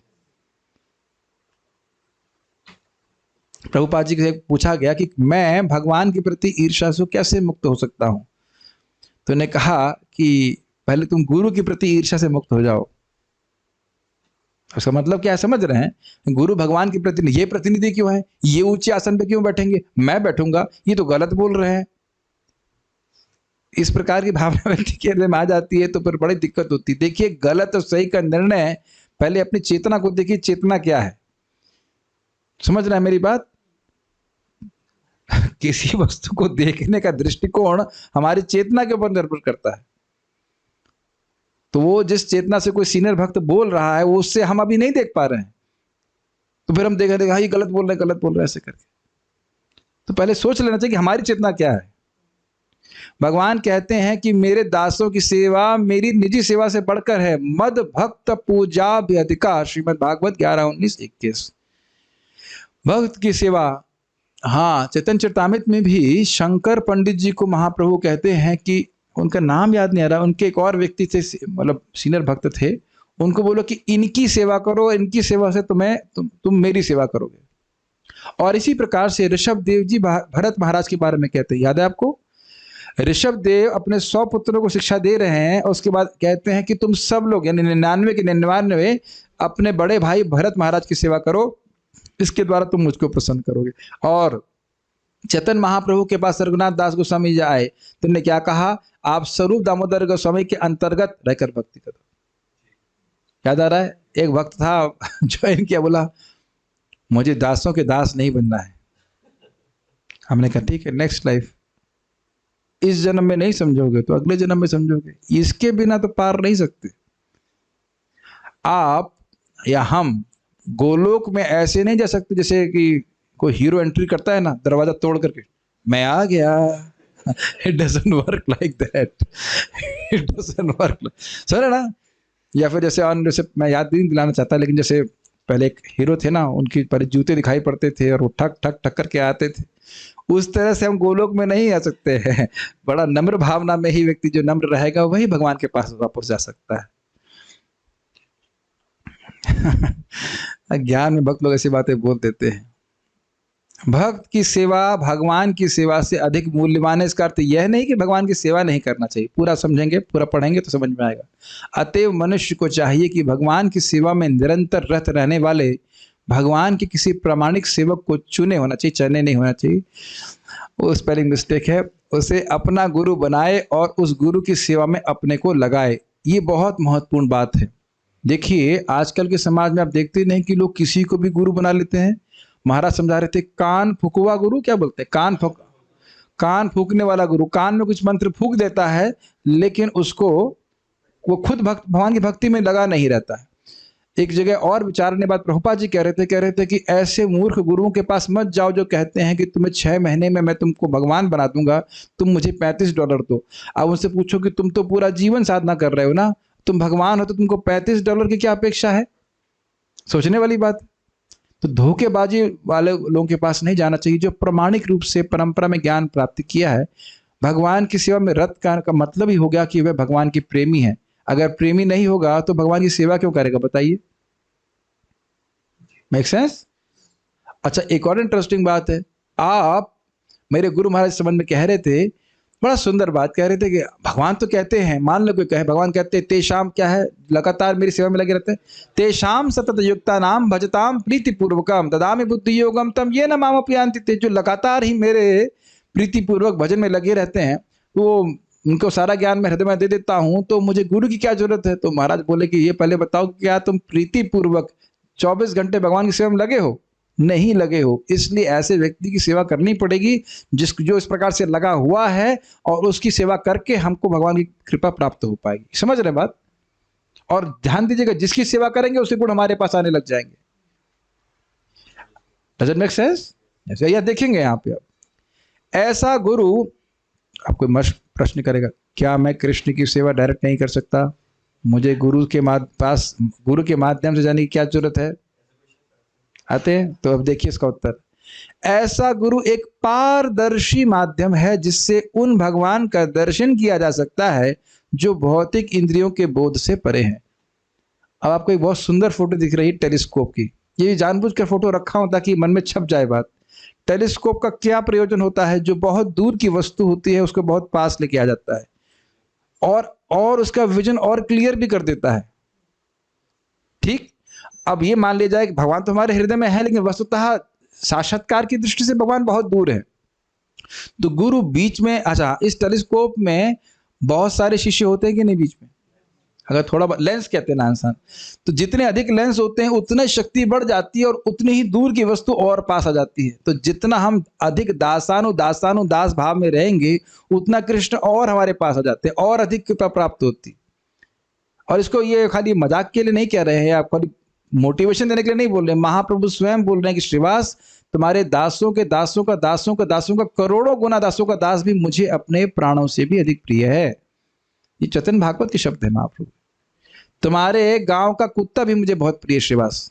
Shrivas तो कुत्ता नहीं पालते होंगे। हाँ, तो अब आ ही गए हैं, आ जाएंगे क्या, आ ही गए हैं। लेकिन कोई मूर्खता ना करे। अब देख रहे हैं ना कि प्रभुपाद जी की सेवा छोड़ करके कहीं इधर जाऊंगा कहीं उधर जाऊंगा, तो फिर वह अपने हिसाब से चल रहा है, प्रभुपाद जी को प्रसन्न नहीं कर रहा है। एक बात आप लोग सुन चुके हैं, प्रभुपाद जी इंट्रोडक्शन में ही बोल रहे हैं बड़ा स्पष्ट कि हमारा बहुत बड़ा आग्रह है, या मैं बहुत आतुर हूं यह देखने के लिए कि यह श्रीमद् भागवत का सिद्धांत पूरे विश्व में स्थापित हो। अब समझ में आ गया कि प्रभुपाद जी कैसे प्रसन्न होंगे, क्लियर समझ में आ रहा है क्या प्रभुपाद जी का आग्रह है? आग्रह समझ रहे, कोई भौतिक इच्छा नहीं है, यही आग्रह है कि भागवत का ज्ञान, भागवत के सिद्धांत पूरे विश्व में स्थापित हो। अब जितना हमारा सामर्थ्य है उतना हम कर सकते हैं। Does it make sense? ऐसा नहीं कह सकते कि आपके पास कोई सामर्थ्य नहीं है। मैं इसीलिए ये सब बता रहा हूँ, सारे नोट्स भी दे रहा हूँ कि कहीं आप किसी को बताना चाहें तो नोट्स देख करके बता सकते हैं। जितनी क्लासेस दी गई हैं वही समझ लीजिए, उसके बाद दूसरों को बताएंगे तो भी बहुत होगा। अभी तुम और देने वाले हैं, घबराइए मत। अन्य जगह देखिए क्या होता है, कथा होती तो अच्छा तो बोलते हैं, लेकिन हमें नहीं समझ में आता कि हम रिपीट कैसे करें। अभी आपके सामने एक तरह से पका पकाया माल दिया जा रहा है, सामने नोट्स है, नोट्स लेकर के आप बोल भी सकते हैं। बोलिए बोलिए बोलिए, भगवान तो भगवान है, लेकिन जब तक हम भगवान का यश नहीं गाएंगे लोगों को मालूम नहीं चलने वाला कि भगवान भगवान है। कुछ समझ में आ रहा है? एक तरह से भगवान हमारे अधीन है, ये महाराज समझा रहे थे। अगर आप कुछ बोलोगे नहीं तो भगवान के बारे में कौन जानने वाला है? इसीलिए भगवान, और कहेंगे आप कहेंगे भगवान खुद ही जनवा लेंगे, नहीं, भगवान खुद से नहीं देते, बहुत रेयर कहीं देते हैं, खुद से नहीं देते, भक्तों के माध्यम से देते हैं। तो ये समझ में आया, जितना हम दासों के दासों के दासों के दास की भावना में रहेंगे उतना ही भगवान को और भगवान की और कृपा प्राप्त होगी, इसलिए बोला जा रहा है। ठीक है, और ये इंद्रियों के बोध के परे तो समझ में आ रहा है कि दूर के तारे हमको नहीं दिखाई पड़ेंगे, टेलीस्कोप के माध्यम से बिल्कुल दिखाई पड़ने लगता है, स्पष्ट ये बात रहती है। अब इसको बहुत येलो में रखा गया है, बहुत महत्वपूर्ण है। प्रामाणिक गुरु की सेवा के अनुपात से ही भगवान उसे अपनी अनुभूति कराते हैं। जितनी अधिक सेवा करेंगे उतनी अधिक अनुभूति प्राप्त होगी भक्ति में, सीधी सीधी बात। लेकिन प्रामाणिक वैष्णव के अंतर्गत अपने मन से जप करेंगे कुछ मंत्र बना करके तो कोई सिद्धि नहीं होगी। इसीलिए हम लोग हरे कृष्णा कृष्णा कृष्णा हरे हरे, हरे राम राम राम हरे हरे। आपको कहेगा प्रभु जी आपकी तो भैया डबल दीक्षा भी हो गई, इनकी भी हो गई फर्स्ट, इनकी भी हो गई, मेरा क्या? तो देखिए अब समय तो नहीं, मन करता है 10 बजे से फिर से क्लास करें, लेकिन परम पूज्य राधा गोविंद महाराज जी इसको अपनी हरिनाम दीक्षा पुस्तक में समझाते हैं। जैसे किसी लड़की की शादी तय होती है किसी लड़के से, मतलब पहले जमाने में हुआ करती थी ऐसे, अरेंज मैरिज जिसे कहते हैं, तो तब से सोचने लगती थी कि ये व्यक्ति मेरे पति हैं, ठीक, और उसका सामाजिकरण शादी वाले दिन हो जाता था। कुछ ग्रहण कर रहे हैं? उसी प्रकार से जैसे ही कोई व्यक्ति संप्रदाय में आता है, प्रामाणिक ज्ञान स्वीकार करता है, उसकी दीक्षा उसी दिन हो गई थी।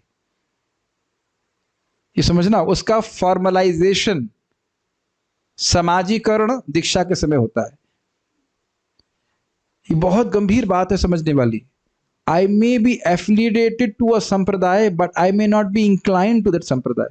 हो सकता है मैं संप्रदाय में ठप्पा लग गया, लेकिन अभी भी मुझे फिलॉसफी पता नहीं है, भगवान के बारे में ठीक से पता नहीं। तो मेन बात दीक्षा की है, दिव्य ज्ञानम ददाति थी दीक्षा। तो कहीं कहीं ये संदेह मत ले लीजिएगा कि हम प्रभुपाद, जो लोग दीक्षित हैं बस वही प्रभुपाद की सेवा कर रहे हैं और बाकी जो लोग दीक्षित नहीं हैं वो प्रभुपाद की सेवा नहीं कर रहे हैं। क्या सब लोग, आप लोग प्रभुपाद से प्रेम नहीं करते हैं? सभी लोग करते हैं। Is it make sense?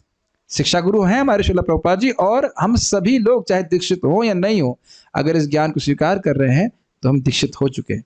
उसका समाजीकरण होगा कि हम एक विशेष गुरु से आपसे दीक्षा ग्रहण करेंगे। Does it make sense? Yes. भगवान की सेवा में, क्योंकि कितनी बार हमारे जो जूम के भक्त बोलते हैं प्रभु जी आज तो जब बहुत बढ़िया हुआ, अब बहुत अच्छा। अगर आपका दीक्षा पे ही निर्भर करता तो बताओ जब में सुख कैसे मिलता? कौन सुख दे रहा है? भगवान दे रहे हैं। क्यों प्रसन्न हो रहे हैं? भक्तों के अनुगत्य में भजन कर रहे हैं इसलिए। ठीक, ये फिर से समझ लीजिए, बहुत गंभीर बात है। जब तक भक्तों की सेवा के, भक्तों के अनुगत्य में भजन नहीं करता है उसकी प्रकृति बहुत कठिन होती है। इसको भी आप 6.2.9-10 में कह सकते हैं, लिख पाएंगे। क्योंकि देखो अजामिल तो बिना गुरु के चला गया, तो मुझे गुरु स्वीकार करने की क्या जरूरत है? तो कहेंगे फिर ये तीसरा अपराध हो जाएगा, नाम अपराध। तो इस नाम अब ठीक है, वो कोई बात नहीं। मान लो गुरु स्वीकार नहीं भी कर रहा है तो जप कर रहा है, जप कर रहा है, जप कर रहा है, तो जब ये अपराध कम होगा अगले जन्म में गुरु मिल जाएगा। ऐसे है ना, बहुत से लोग कहते हैं हमें गुरु स्वीकार करने की क्या जरूरत है, हम तो ऐसे ही चले जाएंगे। तो वह नाम अपराध बन रहा है तीसरा। भगवान की सेवा में मानव शक्ति का सदुपयोग मुक्ति का प्रगतिशील पथ है। पशु शक्ति का उपयोग हम नहीं कर सकते पशु योनि में। प्रमाणिक गुरु के मार्गदर्शन में भगवान की सेवा करने पर सारी विराट सृष्टि तुरंत भगवान से अभिन्न बन जाती। इसका अर्थ क्या है, बहुत इंपॉर्टेंट है। अभी इसका अर्थ आपको अभी समझ में आ जाएगा, बस 15 से 20 मिनट के बाद। प्रसाद भगवान का स्वरूप है कि नहीं? तो कैसे हुआ ये बताइए। हमें भक्तों के द्वारा मालूम चला कि हाँ, कैसे हम वस्तुओं को भगवान को अर्पित कर सकते हैं और इनको दिव्य बना सकते हैं। ये माइक आध्यात्मिक हुआ कि नहीं, क्योंकि भगवान के बारे में बोल रहे हैं। लैपटॉप भी आध्यात्मिक हो जाता है, मेरे शरीर भी आध्यात्मिक हो जाता है, जैसे हम अपने क्रियाओं को, कर्मों को कृष्ण से कनेक्ट करना सीखते हैं। माता जी लोग अगर घर में झाड़ू मारते हैं, अगर मारते हैं और प्रभु जी नहीं मारते फॉर एग्जाम्पल, तो क्या वह भौतिक है? डिपेंड करता है कि आपने घर का स्ट्रक्चर क्या बना रखा है। अगर आपने, जैसे यहाँ पे ये है, मान लो कोई हमारा क्लासरूम में झाड़ू मार रहा है, तो वो भौतिक कार्य है? नहीं है, क्योंकि आपने भगवान का फोटो रखा हुआ है। ये क्लासरूम है, कृष्ण कथा है। और हम तो अपनी आंखों से देखे। लीला पुरुषोत्तम प्रभु उस समय एसोसिएट प्रोफेसर थे, असिस्टेंट प्रोफेसर थे IIT कानपुर में। हम मुझको तो पता है, मैं सोचता था ये लोग रहते कहाँ हैं। ऊपर में बेड भी नहीं था, बेड भी नहीं था, जैसे ब्रह्मचारी लोग रहते वैसे रह रहे थे। और नीचे पे पूरे, आप लोग कभी गए हैं कानपुर में उनके घर में? अब देखा नीचे बड़ा मंदिर है, बिल्कुल वैसे मंदिर जैसा लगता था बिल्कुल। तो ये गृहस्थी और ब्रह्मचारी का मतलब नहीं है, किस चेतना में व्यक्ति रह रहा है। भगवान को ये मान के चले कि भगवान इस घर के स्वामी हैं, बड़ा अच्छा सा मंदिर हो, बहुत बड़ा नहीं हो, अपनी शक्ति के अनुसार बना सकते हैं। और अगर आप फिर आप घर की सफाई भी कर रहे हैं तो किसकी सफाई कर रहे हैं? मंदिर की सफाई कर रहे हैं। तो अगर व्यक्ति चाहे तो कभी मंदिर नहीं छोड़ेगा, चाहे वो ब्रह्मचारी आश्रम में हो चाहे गृहस्थ आश्रम में हो। गृहस्थ आश्रम में तो वहां मंदिर बनाइए, लेकिन प्रॉब्लम ये उसकी ट्रेनिंग लेनी पड़ती है, तब समझ में आता है कि हम भगवान की भक्ति कैसे कर सकते हैं। हमारे वहां पे जाते ही हो आप, क्या नाम से, होटल में संतुष्ट कृष्ण प्रभु के घर में खूब बड़ा मंदिर बना रखा है, सुंदर सा। घर में कार्यक्रम भी होता है, आपको लगेगा ही नहीं कि आप घर में आए ऐसा लगता है मंदिर में आ गए, वो है ही मंदिर। समझ रहे हैं? सक्षम गुरु को तो हम कैसे सीखेंगे, तो कह रहे हैं सक्षम गुरु को वह कला ज्ञात रहती है जिससे प्रत्येक वस्तु का उपयोग भगवान के यशोगान के लिए किया जा सकता है। अतः उनके मार्गदर्शन से भगवान के सेवक की दिव्य कृपा से सारे जगत को वैकुंठ धाम में परिणित किया जा सकता है। इसका अर्थ क्या है? देखिए, वैकुंठ में कोई भी व्यक्ति अपनी इंद्रिय तृप्ति के लिए कार्य नहीं करता है। हर व्यक्ति भगवान की संतुष्टि के लिए कार्य करता है। वह कार्य अलग अलग हो सकते हैं। उसी प्रकार से भक्तों के मार्गदर्शन में व्यक्ति सीख सकता है कैसे अपने घर में भी वैकुंठ का निर्माण कर ले धीरे धीरे, क्योंकि उस जरूरी नहीं कि सबके घर में वैकुंठवासी ही हो थोड़े भक्त अभक्त भी रह सकते हैं और उनको लगता है यहाँ वैकुंठ का निर्माण क्यों हो रहा है, लेकिन धीरे धीरे करके सब ठीक हो जाता है। ठीक है, तो ये आप सीख पाए। और विशेष कृपा क्या है? मार्गदर्शन, ट्रेनिंग। एक महाराज जी का प्रवचन सुनेंगे 24 गुरु, उसमें महाराज बोलते हैं शिक्षित शिक्षित शिक्षित, शिक्षा प्राप्त करनी है, शिक्षा प्राप्त करनी है। बहुत बार लोग सोचते हैं दीक्षा हो गई हमारा कुछ नहीं, अब तो सब हम तो प्रूफ हो गए, मुक्ति होगी। लेकिन मेरे गुरु महाराज एकदम बोले, don't think this initiation will liberate you. आपको दीक्षा से शुरुआत है, कह सकते हैं दीक्षा से हमको कृपा मिलती है, लेकिन कुछ जब भी तो करना होगा, भक्ति करनी होगी ना। ये बहुत इंपॉर्टेंट बात है। कुछ प्रश्न है भक्तों की तो मैं देख सकता हूं। तो आपने आज क्या सीखा कि वैष्णवों की सेवा के द्वारा भगवान की सेवा शुरू होती है और इसमें कोई भौतिक योग्यता की आवश्यकता नहीं है और व्यक्ति एकदम हीन अवस्था से भी भगवान के प्रेम की अवस्था को प्राप्त व्यक्ति हो सकता है। ठीक है, कुछ प्रश्न है तो मैं देख लेता हूं।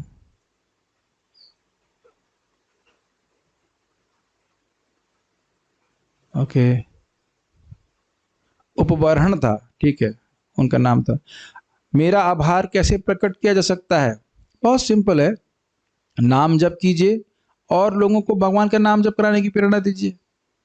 और कोई देखिए जो उपकार किया जा रहा है, अच्छा आप उपकार कर रहे हैं, हम उपकार कर रहे हैं, भगवान के बारे में बोल रहे हैं, प्रामाणिक रूप से बहुत बड़ा उपकार कर रहे हैं और उसका भरपाई आप कभी नहीं कर सकते। समझ रहे हैं? जो प्रभुपाद जी ने उपकार किया ये ग्रंथ देख करके हम उसका भरपाई कभी नहीं कर सकते। केवल एक तरीके से कि अन्य लोगों को भी कृष्ण भावना के बारे में बताएं। अदरवाइज लोग केवल अपना टाइम वेस्ट कर रहे हैं इस जगत में अनादिकाल से। और ये मत सोचिएगा कि वो 16 माला पे आ ही जाएगा, हो सकता है आ जाए, ना भी आए, अगर उसने एक बार भी नाम उच्चारण किया है भगवान फिर उसको मनुष्य जीवन देंगे। और एक माला करने लगा तो फिर तो कहना ही क्या।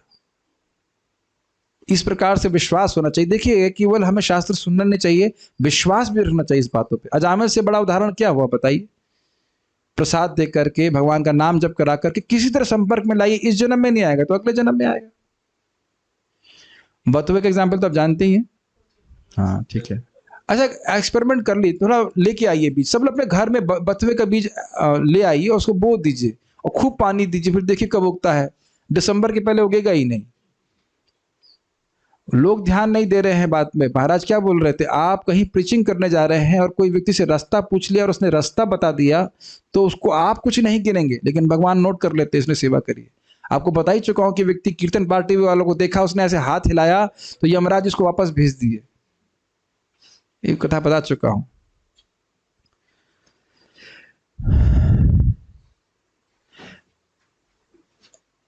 नारद जी तो डायरेक्ट साधु जनों की सेवा कर रहे थे, लेकिन मैंने तो अभी तक किसी की डायरेक्ट सेवा नहीं करी। तो आप श्रवण नहीं कर रहे हैं। श्रवण करने वाला व्यक्ति भगवान की सेवा कर रहा है।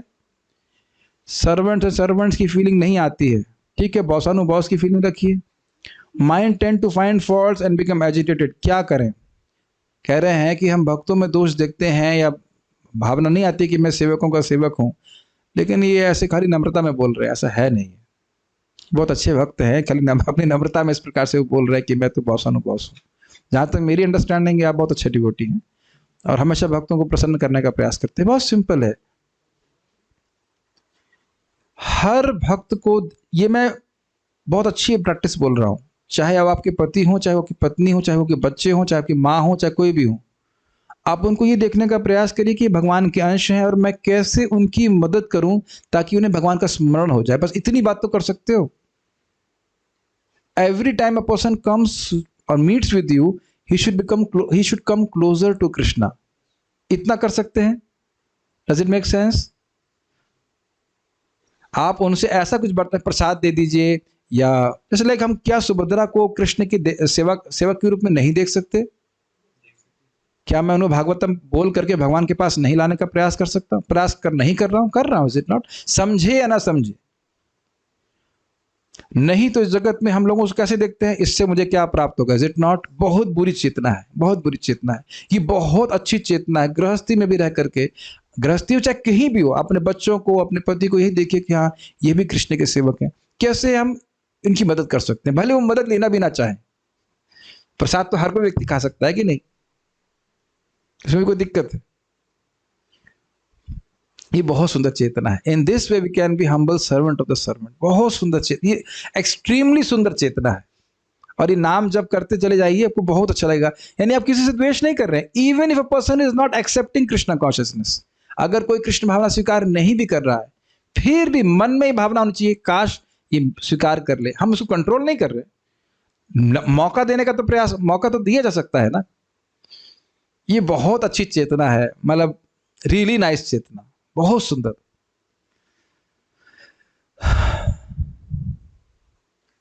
कह रहे हैं कि हमें कैसे पता चले कि प्रामाणिक गुरु कौन है, क्योंकि मार्केट में बहुत सारे ऑप्शंस हैं। मार्केट में गुरु ढूंढेंगे, सब्जी मार्केट में, आपको पता नहीं है कि पहली बात बड़ा इजी है। प्रामाणिक गुरु ढूंढने के 3 प्रश्न हैं। क्या प्रश्न है? हम कौन हैं? दूसरा, भगवान कौन है? भगवान से हमारा क्या संबंध है? चौथा, तो आपने देखा ना 6 विकेट होते हैं, इधर 3 विकेट और इधर 3 विकेट, तो 3, कभी कभी 3 विकेट इधर होते हैं और 1 विकेट कम, 3 विकेट नहीं होते तो इधर 1 विकेट होता है बॉलिंग साइड में। तो आप बॉलिंग शुरू कीजिए, पहला वाला विकेट डाउन हो जाएगा, कुछ पता नहीं होगा आत्मा। मान लो उसने आत्मा बचा लिया, बैटिंग कर ली और 1 विकेट बच गया कि मैं आत्मा हूं, तो दूसरा विकेट तो पक्का बोल्ड होने वाला है कि भगवान कौन है? आप ही भगवान हो, मैं ही भगवान हूं। मुझे बड़ा आनंद आया था, प्रवचन कर रहे थे, एक वृद्ध व्यक्ति आए, हाँ भाई सही बात है, उस परमात्मा परम पिता परमेश्वर का ध्यान करना चाहिए। किसका? डांट लगा, किसका? हाँ वही परमात्मा परमेश्वर। अरे कौन? अरे वही परमेश्वर। कौन? विष्णु विष्णु विष्णु। डर गया ऐसा रहता है, लोगों को पता ही नहीं किसका ध्यान कर रहे हैं। अरे बताओ तो सही, कौन परम पिता का ध्यान कर रहे हो? ये दिक्कत है। तो ठीक है, दूसरा विकेट, और कदाचित मतलब बहुत रेयर चांस अगर उसको मालूम चल गया कि कृष्ण भगवान है, तो ये पूछ लिया आपने कि इसका मतलब संबंध क्या है, तो विकेट गिरेगा ही। आपने कभी क्रिकेट खेला हो तो कभी कभी मैं बॉलिंग करता था पहले, मतलब अज्ञान में, तो हम लोग देखते कौन सा विकेट गिराना, पहला वाला कि दूसरा वाला कि तीसरा वाला, तो तीसरा वाला तो पक्का गिरेगा वो बचा ही नहीं पाएगा। और अगर किसी तरह वो बच जाए तो आप बैटिंग कर दीजिए और सामने वाला विकेट उड़ा दीजिए, कि वो संबंध जागृत कैसे होगा। ये असंभव है, नेक्स्ट टू इम्पॉसिबल कि आपको इस्कॉन के अलावा, प्रामाणिक संप्रदाय के अलावा ये आपको सही प्राप्त हो जाए उत्तर, हो ही नहीं सकता। आप ढूंढ लीजिए मार्केट में, मिलेगा नहीं है, प्रोडक्ट हमारे पास ही और है ही नहीं किसी के पास, और कुछ लोगों के पास है उसको बेच नहीं रहे, वो एक अलग बात है। मतलब कुछ संप्रदाय हैं उनके पास भी ठीक से पता है, उनको ऐसी बात नहीं, वो प्रीचिंग नहीं कर रहे, तो आप कहीं जाने की जरूरत नहीं है। हमारा स्टोर खुला है, हरिनाम स्टोर, कथा स्टोर, यहीं जाइए, सब कुछ प्रमाणिक बता रहा है। यहीं पे एक ऐसी संस्था है जहां आप पूछ सकते हो प्रभु जी इसका रेफरेंस क्या है। और मान लीजिए मैं कुछ बोल रहा हूं, आपको संदेह हो तो महाराज जी महाराज से पूछ लीजिए, इज इट नॉट। किसी और संस्था में चले जाइए जहां इस प्रकार से हो, जहां प्रामाणिक रूप से बोलते हो। ये ब्राह्मणिक संस्था है, ऐसा आपको जबरदस्ती कुछ नहीं किया जा रहा कि आप हमारी बात मानिए। आप देखिए शास्त्र में क्या लिखा है, विचार कीजिए, स्वीकार कीजिए। Make sense? Best organization is इसका। भक्ति में दसों के दासों का दास होने की प्रेरणा दी जाती है, इससे हम सहिष्णु बनते हैं। क्या यही एटीट्यूड हमारा भौतिक जगत में भी होना चाहिए? क्योंकि प्रायः भौतिक जगत में हम यदि सहिष्णु और आई एम नोबडी वाला एटीट्यूड रखते हैं तो लोग बहुत फायदा उठाते हैं और बहुत ज्यादा डोमिनेटिव हो जाते हैं। They are not like devotees, they are not in this lineage and act according to their free will. ये प्रश्न कई बार आता है कि अगर हम नम्र रहते हैं तो क्या भौतिक जगत में भी हमको नम्र रहना चाहिए? देखिए, भौतिक जगत में शठम शाठम आचरित, अगर कोई धोखा करता है तो उसके संग वैसे डील करना पड़ता है। जैसे वासुदेव जी कंस को बोले मैं लड़का दे दूंगा, कौन सा दूंगा नहीं बताया, लेकिन जब नंद महाराज से बात कर रहे हैं तब कोई छल नहीं कर रहे। बट आप जब भौतिकतावादी लोगों से भी डील कर रहे हैं ना, एक मन में आना चाहिए कि क्या ये पड़ा हुआ है, ये समझ नहीं रहा है कि भगवान का दास है। काश ये भक्ति करता होता तो कितना आगे पहुंच जाता है। भाई वो आप कुछ बोलो भी मत, खाली मन में विचार रखिए, ठीक है। और ये देखिए, दासों का दास होने का अर्थ यह नहीं है कि आप इंडिपेंडेंटली थॉटफुल नहीं। Does it make sense? समझ रहे मेरी बात? ऐसा नहीं कि कोई आपका विचार ही नहीं है, आप कुछ प्रस्तुति नहीं कर सकते या कुछ प्रश्न नहीं कर सकते या संशय प्रस्तुत नहीं कर सकते। आप नहीं देख रहे परीक्षित महाराज कितने सम्मान पूर्वक लेकिन प्रश्न तो कर रहे हैं ना सुखदेव गोस्वामी से, बुद्धू यहां बैठो, यहां मत बैठो, खड़े हो जाओ, ऐसा करके बात नहीं होती। The mood is very simple, I am assisting the superiors in preaching this mission of Krishna consciousness. ये सिंपल भाव समझ लीजिए, इतना तो आसान है। मैं प्रभुपाद जी के संबंध में हमारे गुरु महाराज सोच रहे हैं और हम अपने गुरु महाराज के संबंध में सोच रहे हैं कि हम उनकी सेवा कर रहे हैं, उनकी असिस्ट कर रहे हैं भगवान की इस कीर्ति का प्रचार करने में। इतना आपको मुश्किल नहीं है, इतना ठीक है। हमको गुरु से दीक्षा लेने की इच्छा अब करनी चाहिए क्या, या अभी और अच्छे से भक्ति करना चाहिए? देखिए, कुछ समय भक्ति जरूर करना चाहिए, क्योंकि मैंने ड्रॉप होते हुए देखा है लोगों को। मैंने 7 साल के बाद दीक्षा लिया पहली वाली, और 8 साल के बाद लिए दूसरी वाली। अब तो ख्याल से कोई प्रश्न नहीं बचा रहेगा, लेकिन बहुत बार मैं देखता हूं कि लोगों की श्रद्धा नहीं होती नाम में इतनी जल्दी, वो ड्रॉप कर देते हैं थोड़ी थोड़ी बात पे। तो दे शुड वेट, कोई भी घटना होती है तो उसके लोग घबरा जाते हैं, और उनकी गलती नहीं, क्योंकि ट्रेनिंग नहीं दी। अरे भाई, कम से कम इतना तो होना चाहिए कि 2-3 साल बैठ के बढ़िया सुबह माला जाप करो। तो फिर जब दीक्षा के बाद ऐसा बता रहे थे कुछ लोग कि उन लोग का फीडबैक आया कि मुझे पता नहीं था कि दीक्षा के बाद 16 माला करना रोज होता है। ऐसे व्यक्ति को दीक्षा नहीं दिलाना चाहिए, थोड़ा सा संबल प्राप्त करना चाहिए। Sometimes it appears as if we don't choose Guru chooses us. I did not go to ISKCON for self-realization. I went for eating prasadam. It was for, like Prabhupada inviting us. Mostly ऐसे लोग होते हैं। Devotees के पथ रहते रहते हम उनकी वैल्यू भी जानते हैं और start treating them as normal people. Is that Vaishnava aparadha? How to overcome that? ये अच्छा प्रश्न है कि भक्तों के संग रहते हैं तो उनकी वैल्यू कम हो जाती है। दूर रहो, सूम पे रहो ये समझ लीजिए कि अकेले रह के क्या दुर्गति हो जाएगी। अकेले अगर हम भक्ति नहीं करेंगे, एक बहुत सिंपल बात मैं परम पूज्य वृंदावन चंद्र महाराज से सीखा कि बोलो कम। तो कहते आप कहोगे आप तो कम बोलते नहीं हो। कहने का मतलब है व्यर्थ की बातें मत बोलिए। व्यर्थ की बात बोलेंगे तो किसी ना किसी के प्रति जरूर अपराध हो जाएगा। ये बात अभी आप नारद जी की उसमें सीखने वाले हैं। पता नहीं आप कैसे ऐसी बात को कह रहे हो। मैं तो भक्तों को देख देख कर उत्साहित होते रहता हूँ। आज 3:30 बजे नींद, 3 बजे अलार्म लग गया था। गुस्सा आ रहा था, किस मूर्ख ने 3 बजे का अलार्म लगाया है। कौन था मूर्ख? मैं। देखो कितने कितने अच्छे सेवक है, मेरे को मूर्ख कह रहे हैं, लेकिन मैं ही था। फिर मैं सोचने लगा, अरे वो सब आ गए होंगे, कम से कम 20 लोग आए होंगे जप करने के लिए। मेरी बुद्धि एक्टिवेट हो गई। 3:30 बजे अब तो तुमको उठना पड़ेगा। तुम क्या शक्ल दिखाओगे? 4 बजे उठोगे, क्या करोगे? उठ गया मैं। तो मैं तो अब ये देख रहा हूँ कि मैं ही फंस गया हूँ। पहले मैं भले 3:45 बजे उठता, अब तो उठना ही पड़ता है 3:30 बजे। तो कौन प्रेरणा दे रहा है? हमारे भक्त, हमारे तथाकथित स्टूडेंट को प्रेरणा दे रहे हैं। और जैसे मैंने उठा, देखा लग एकदम हरे कृष्ण हरे कृष्ण को, वाह। समझ रहे हैं मेरी बात? पता नहीं आप लोगों को कैसा लगता है। मेरे को तो लगता है मैं पीछे रह जा रहा, मैं पीछे रह जा रहा हूँ, आगे बढ़ जा रहे, आगे बढ़ जा रहे। तो कैसे कह सकते हैं? मुझे तो समझ में नहीं आ रहा। मुझे तो इतनी प्रसन्नता होती है लोगों के सबको देख करके नाम जप करते हुए। आपको पता है जो व्यक्ति दूसरों को नाम जप करते हुए देख के प्रसन्न होता है, वो भी भगवान के पास चला जाता है। तो पता नहीं कैसे बोल रहे हैं। भक्तों से तो प्रेम होना चाहिए। ओके, विष्णु विष्णु विष्णु, ये क्यों कह रहे हैं? अच्छा, कह रहे हैं सेल्फ डिफेंस के बारे में क्या विचार है? ये महत्वपूर्ण बात है। कोई आपको मारने आ रहा है तो आपको अपनी रक्षा करनी चाहिए। ये तो स्वाभाविक सी बात है। ओके, और कोई प्रश्न नहीं है तो हम लोग पारायण करेंगे। अब आप लोग कहोगे कि भाई पारायण का क्या लाभ है?